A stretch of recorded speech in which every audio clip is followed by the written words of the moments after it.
नमस्कार, मैं अभिनेंद्र और आपने देखना शुरू कर दिया है द प्रिंट लाइन्स। दीपावली का त्यौहार नज़दीक है। ऐसे में वाराणसी के फायर डिपार्टमेंट भी अपनी तैयारियों में लगे हुए हैं।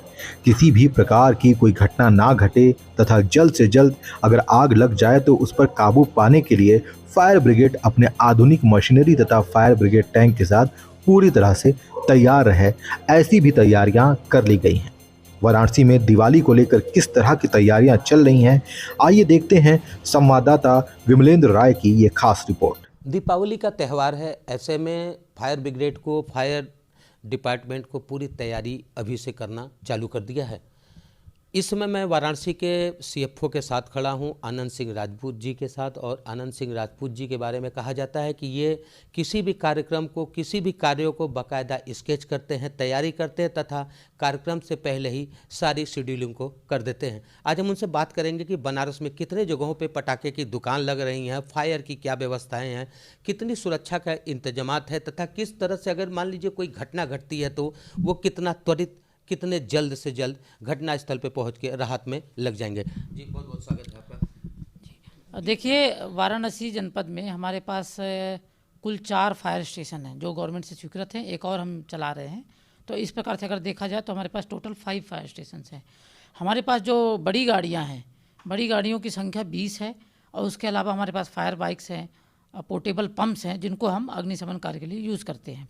रही बात आतिशबाजी की कि जो अस्थायी लाइसेंस जो मिलता है 3 दिवस का, उसके जो पिछले साल थे वो 19 ग्राउंड्स जो है आइडेंटिफाइड थे जहाँ पे लगे थे। इस बार संभवतः वो 20-21 के अराउंड ऐसे ग्राउंड्स होंगे जहाँ पे लगेंगे। तो जो हमारी तैयारियाँ ये हैं कि हमारे पास जो वाहन है, जो बड़े वाहन, तो जो भी बड़े जो ग्राउंड्स हैं जहाँ पे आतिशबाजी लगेंगी वहाँ पे हम अप्लाई करेंगे। उसके अलावा कुछ ऐसे प्रोमिनेंट लोकेशंस पे करेंगे जिससे कि कल को कोई घटना यदि अगर होती है तो वहाँ से हमारी गाड़ी जो है कम रिस्पांस टाइम में ही तुरंत वहाँ पे पहुँच जाए। तो ये रही तैयारी। दूसरी बात, जैसे जो शॉप्स वगैरह हैं पटाखों की, तो हमारे जो फायर स्टेशन ऑफिसर्स हैं जो पिंडरा में हैं, चेतगंज में हैं, भेलूपुर में, इन लोगों ने जा करके वहाँ पे विजिट कर लिया है। उसकी सैंपल चेकिंग भी मेरे द्वारा भी कर ली गई है क्योंकि I am a supervising officer. तो मैंने भी जा करके आज जैसे बड़ा गांव का वो पूरा एरिया मैंने आइडेंटिफाई किया था कि वहाँ जाऊँगा, तो वहाँ का पूरा एरिया जो शॉप्स वगैरह हैं उनको देखा। वहाँ जो उपकरण लगे थे अग्निशमन के, उनको भी वहाँ पे जो मैन पावर था उनसे जो है उसे चलवा करके देखा गया, उनको प्रशिक्षित किया गया। और साथ में जो भी थोड़ा बहुत जो लूप होल्स थे उसको भी हमने कहा कि इसको रेक्टिफाई कर लिया जाए।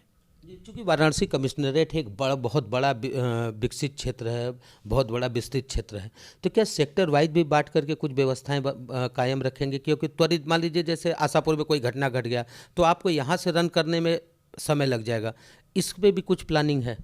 जी बिल्कुल, हमने इसको, जैसे मैंने आपको पहले ही बताया कि फायर स्टेशंस हैं हमारे, और फायर स्टेशंस के साथ साथ में हमने जो गाड़ियों का जो डिप्लॉयमेंट किया है, जो पर्टिकुलरली जो वो 3 दिवस के लिए जो मेन सेंसिटिव रहेगा जब वो बेचे जाएंगे और उसके बाद फिर मेन जो दिवाली का त्यौहार है, ऐसे दिनों में हम गाड़ियों को स्ट्रेटेजिक लोकेशंस हमने आइडेंटिफाई करके रखे हैं। उन स्ट्रेटेजिक लोकेशन जैसे घनियाबाद, जैसे ये दाल मंडी हो गया, ये जो बहुत सेंसिटिव हैं, बहुत घनत्व में यहाँ पे बिल्डिंग्स बनी हुई हैं, और उस समय दिवाली के टाइम पे जब वो पटाखे वगैरह चलाए जाते हैं, रॉकेट्स चलाई जाती हैं, तो जब वो वहाँ से ऊपर जा कर के स्काई से जब नीचे फॉल डाउन होता है तो उसमें जो है आग के थोड़ा सा उसके वो रहते हैं, चिंगारियाँ रहती हैं। तो उससे कहीं अगर कोई कॉटन का मटेरियल या कोई फर्नीचर वगैरह मिल गया तो उससे आग लगने की संभावना रहती है। तो इसलिए हम ऐसे लोकेशंस पे अपनी गाड़ियों को डिप्लॉय करेंगे। जैसे सारनाथ भी है, वो दूर है, तो वहाँ भी हम करेंगे। गाड़ियाँ तो उस जगहों पे पहुँच नहीं पाएंगी, आपके पास छोटी गाड़ियों का क्या सुविधा है तथा कितना आधुनिक? वही मैंने जैसे कहा कि 20 हमारे पास बड़ी गाड़ियाँ हैं, उनको हम डिप्लॉय करेंगे। उसके साथ साथ में जैसे फायर बाइक है, वो फायर बाइक ऐसी जो सकरी गलियाँ हैं जहाँ पे बड़ी गाड़ियाँ नहीं जा सकती, वहाँ पे बहुत कारगर साबित होती है। तो हम फायर बाइक को इस्तेमाल करते हैं वहाँ तक पहुँचाने में। तो जो फर्स्ट एड है फायर फाइटिंग का वो दे देते हैं, फिर उसके बाद तो बड़ी गाड़ी से ही काम आती है अगर वो आग जो है भयावह रूप लेती है। लेकिन आग कभी भी स्टार्ट होती है वो इंसिपिएंट स्टेज में छोटी होती है। तो यदि अगर हमारा रिस्पॉन्स त्वरित है, हम तुरंत वहाँ पे पहुँच जा रहे हैं, फायर फाइटिंग चालू कर देते हैं, तो ऑब्वियस है कि वो आग जो है इंसिपिएंट स्टेज में ही बुझ जाएगी।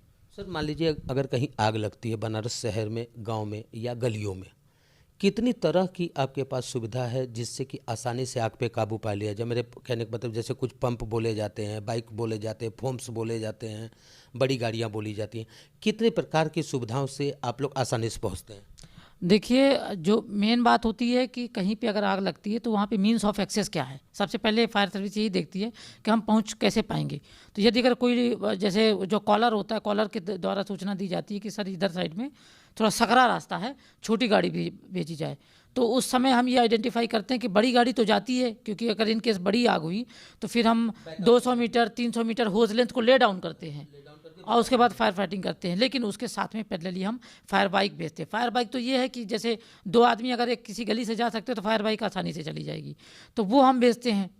उसके साथ साथ में हमारे पास 400 लीटर की जैसे बोलेरो टाइप की गाड़ी, तो उसमें भी हमारे पास जो है वाटर टैंक होता है, पंप्स होते हैं उसमें फिक्स्ड, तो हम उसको भेज देते हैं। और वो तीसरा जो एक तरह से होता है वो बड़ी गाड़ी, जो अगर मान लीजिए एक्सेस क्या कहते हैं नहीं है, तो अगर बाइक तो है ही, बाइक के बाद हमारे पास वो वाटर मिस्ट की व्हीकल है, और उसके बाद तीसरा ऑप्शन हमारे पास बड़ी गाड़ी है, तो बड़ी गाड़ी से फिर हम होज लेंथ करते हैं। चौथी बात ये भी है कि हमारे पास जो फर्स्ट एड फायर फाइटिंग है, इन केस अगर वहाँ नहीं भी पहुँचा जा रहा तो फर्स्ट एड एक ऐसा उपकरण है कि हम अगर छोटी आग है तो उसको हम जैसे ड्राई केमिकल पाउडर है, जो फायर एक्सटिंग्विशर देखे होंगे, कार्बन डाइऑक्साइड के जो सिलेंडर्स होते हैं, फोम टाइप के सिलेंडर्स होते हैं, उनको हम प्रयोग करके फर्स्ट एड में उसको आग को बुझा लेते हैं। दूसरा, क्योंकि हमारी जो बड़ी गाड़ियां हैं, बड़ी गाड़ियों में वाटर तो रहता है, वाटर के साथ साथ में फोम टैंक भी रहता है, तो जहाँ ज़रूरत पड़ती है, वैसे एक्सप्लोजिव में फोम की ज़रूरत नहीं है, पर जैसे जहाँ ज़रूरत पड़ती है, ऐसी आगों का हम सामना करना पड़ता है जहाँ लिक्विड फायर होती है, तो वहाँ पे फोम की ज़रूरत पड़ती है, तो हम फोम का इस्तेमाल करते हैं। तो ये हमारे पास एक्सटिंग्विशिंग एजेंट्स हैं और ये हमारे पास व्हीकल्स हैं।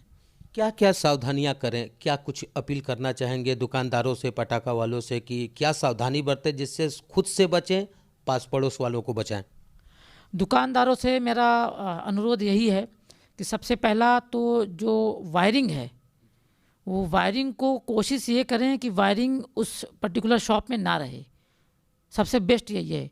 अगर वायरिंग रहती भी है तो वो कंड्यूट में रहे, उसका जो है अर्थिंग वगैरह करके रखें, और उसके साथ साथ में एमसीबी ट्रिप मैकेनिज्म जरूर होना चाहिए कि कोई भी अगर शॉर्ट सर्किट होगा तो जैसे ही शॉर्ट सर्किट होता है तो वो सेंस करे एमसीबी, और एमसीबी उसको ट्रिप कर दे, तो वो बढ़ेगी नहीं। तो सबसे पहला मेरा यही अनुरोध है।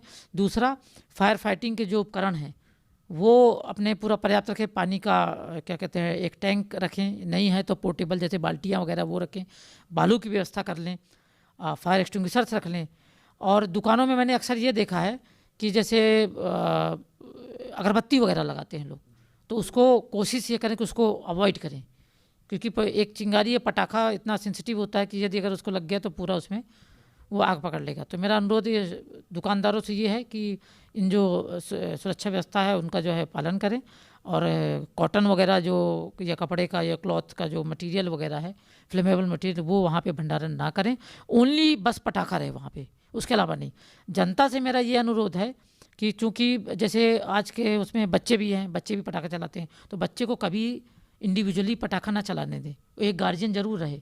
दूसरा सबसे बड़ा है कि जो हम उसको लाइट करते हैं तो उसके नज़दीक में जा कर के करते हैं, तो उसका सबसे सेफ जो मैकेनिज़्म ये है कि स्टिक, और उसमें यहाँ पे एक तरह से टॉर्च टाइप का या लगा करके, आग लगा करके फिर उसको करें।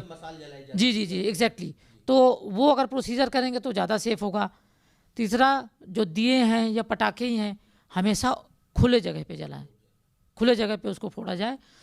दिए वगैरह जो है, जैसे कपड़े का जो मटेरियल है, अब जैसे सोफ़ा वगैरह भी होता है घर में, फर्नीचर्स वगैरह होते हैं, उसके आसपास या उसके नज़दीक में ना चक्री चलाई जाए, क्योंकि ये मैंने अक्सर देखा है कि जो चक्री होती है उसको जो है घर में ही चला दिया जाता है, तो कहीं भी वो इधर उधर, क्योंकि वो घूमती है, और फिर वो कहीं भी कॉटन का मटेरियल वगैरह होता है, काफ़ी सारा होता है, फ्लेमेबल मटेरियल घर में होता है, तो घरों में ना प्रयोग किया जाए, उसको बाहर जा करके जलाया जाए, खुली जगह पे जलाया जाए। और बच्चों पे विशेष ध्यान दिया जाए कि बच्चे, अच्छा एक और भी गलती होती है कि अक्सर जो पटाखा फोड़ते हैं तो कभी मान लीजिए जो किन्स हैं उसी के बगल में ही फोड़ देते हैं, तो एक हियरिंग इम्पेयरमेंट और लॉस भी हो जाता है। तो ये भी ध्यान रखा जाए कि मजाक वगैरह ना किया जाए पटाखों के साथ, और पानी वगैरह की व्यवस्था की जाए कि इन केस अगर मान लीजिए कपड़े वगैरह में आग पकड़ लेता तो तुरंत जो है उसको बुझाया जा सके। फायर डिपार्टमेंट का नंबर सभी को पता है, सबसे अच्छा इजी नंबर है 112, और उसके अलावा 101, बाकी CUG नंबर भी यहाँ जागरूक है तो वहाँ पे लगाया जा सकता है, तो इमीडिएट जो है फायर सर्विस वहाँ पे रिस्पॉन्ड करेगी।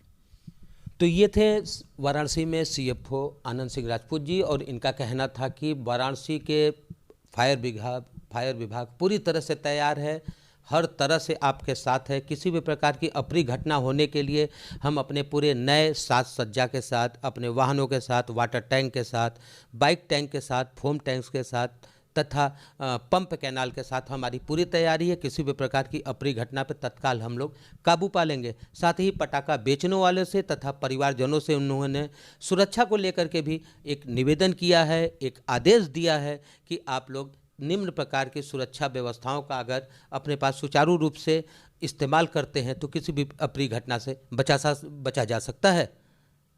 कैमरा पर्सन नवनीत राय के साथ मैं बिमलेंद्र राय, भारत एक्सप्रेस, वाराणसी।